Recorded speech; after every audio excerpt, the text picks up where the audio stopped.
ಉಪಚುನಾವಣೆ ಆಯಿತು. ಆ ಸಂದರ್ಭದಲ್ಲಿ ಯಾವ ರೀತಿ ನಾವು ಪ್ರಾಮಾಣಿಕವಾಗಿ ತನು ಮನ ದರದಿಂದ ಕೆಲಸ ಮಾಡಿದ್ರಿ, ಅದೇ ರೀತಿ 2023ರಲ್ಲಿ ಕೂಡ ಕೆಲಸ ಮಾಡಿರಿ.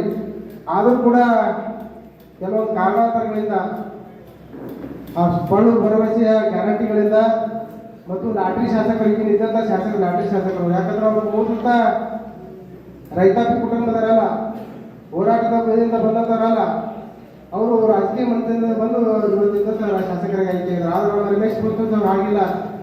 ಮೂಲ ಒಂದು ಗ್ರಾಮ ಪಂಚಾಯತಿ ಸದಸ್ಯರಾಗಿ ಮತ್ತು ಹೋರಾಟದ ಮೂಲಕ ರಾಜಕೀಯ ಮಂತ್ರಿ ಇಲ್ಲದಲ್ಲೂ ಕೂಡ 3 ಬಾರಿ ಶಾಸಕರ ಆಯ್ಕೆ ಅಂತ ಯಾರಾದರೂ ಇದ್ರೆ ಇವತ್ತಿನ ದಿವಸ ನಾವು ರಮೇಶ್ ಪುಸ್ತಕ ಅಂತ ಹೇಳಿ ಬಂದವರ.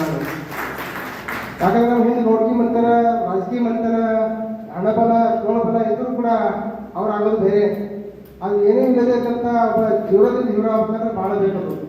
ಅದಕ್ಕೆ ಪ್ರಯತ್ನ ಯಾರಪ್ಪ ಅಂದ್ರೆ ನಮ್ಮೆಲ್ಲರ ವಿಶೇಷವಾದ ಕಾರ್ಯಕರ್ತರ ಮತ್ತು ಪದಾಧಿಕಾರಿಗಳ ಪ್ರಯತ್ನದಿಂದ ರಮೇಶ್ ಪುಸ್ತಕ ಅವರು 3 ಸಾರಿ ಆಯ್ಕೆಯಾಗಿ ಈ ಒಂದು ಭಾಗದ ಶಾಸಕರಾಗಿ ಆಯ್ಕೆ ಮಾಡಿದ್ದೀವಿ.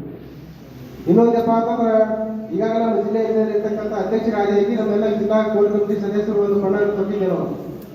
ಏನಪ್ಪ ಅಂತಂದ್ರೆ ಭಾರತೀಯ ಜನತಾ ಪಾರ್ಟಿ ಇಡೀ ಜಿಲ್ಲೆಯಲ್ಲಿರ್ತಕ್ಕಂಥ 8 ಮತಕ್ಷೇತ್ರದಲ್ಲಿ ಈ ಬಾರಿ 2028ರಲ್ಲಿ 8 ವಿಜಯಶಾಲಿಯಾಗಿ ಮಾಡಬೇಕೇನೋ ಆ ರೀತಿ ಒಂದು ಪ್ಲಾನ್ ಹಾಕೊಂಡಿದ್ದೀವಿ.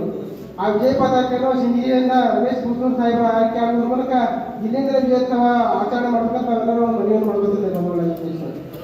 ಯಾಕಂತಂದ್ರೆ ಈಗಾಗಲೇ ಕೆಲವೊಂದು ಬಾರಿ ನಿನ್ನೆ ಬಾಗೇಡು ಮಟ್ಟದಲ್ಲಿ ಕಾರ್ಯಕ್ರಮ